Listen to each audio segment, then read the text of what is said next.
On January 9, Chinese authorities made a preliminary لە نوێی ئەم مانگەدا حکوومەتی چین بوونی جۆرێکی نوێی ڤایرۆسی کۆرۆنای ڕاگەیاندووە لە کەسێکی توش بوو بە هەوکردنی تون لە کۆئەندامی هەناسەدا و دوای 2 ڕۆژ ئاماژە بەوە درا کە 59 حاڵەتی توشبوو بۆ ڤایرۆسە هەیە، بەڵام دوای پشکنینی ورد حاڵەتەکان بۆ 41 توشبوو کەم بووەوە لەگەڵ بوونی یەک حاڵەتی گیان لە دەستدان.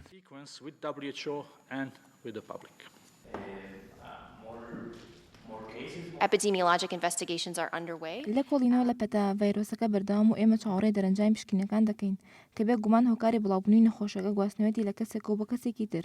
ئەم ڤایرۆسە نوێ لە زۆر لایەنەوە لە ڤایرۆسە کۆنەکان دەچێت کە تا ڕادەیەک ئەو یارمەتیدەرە بۆ بەرەوپێشچوونی تاقیکردنەوەکانمان. And with MERS, the experience of our members.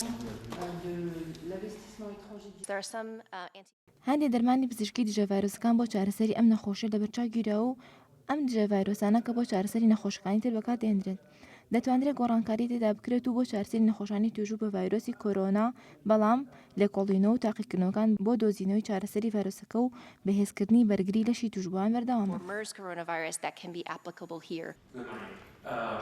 So even the outbreak who gets sick can be par le département des affaires économiques et sociales.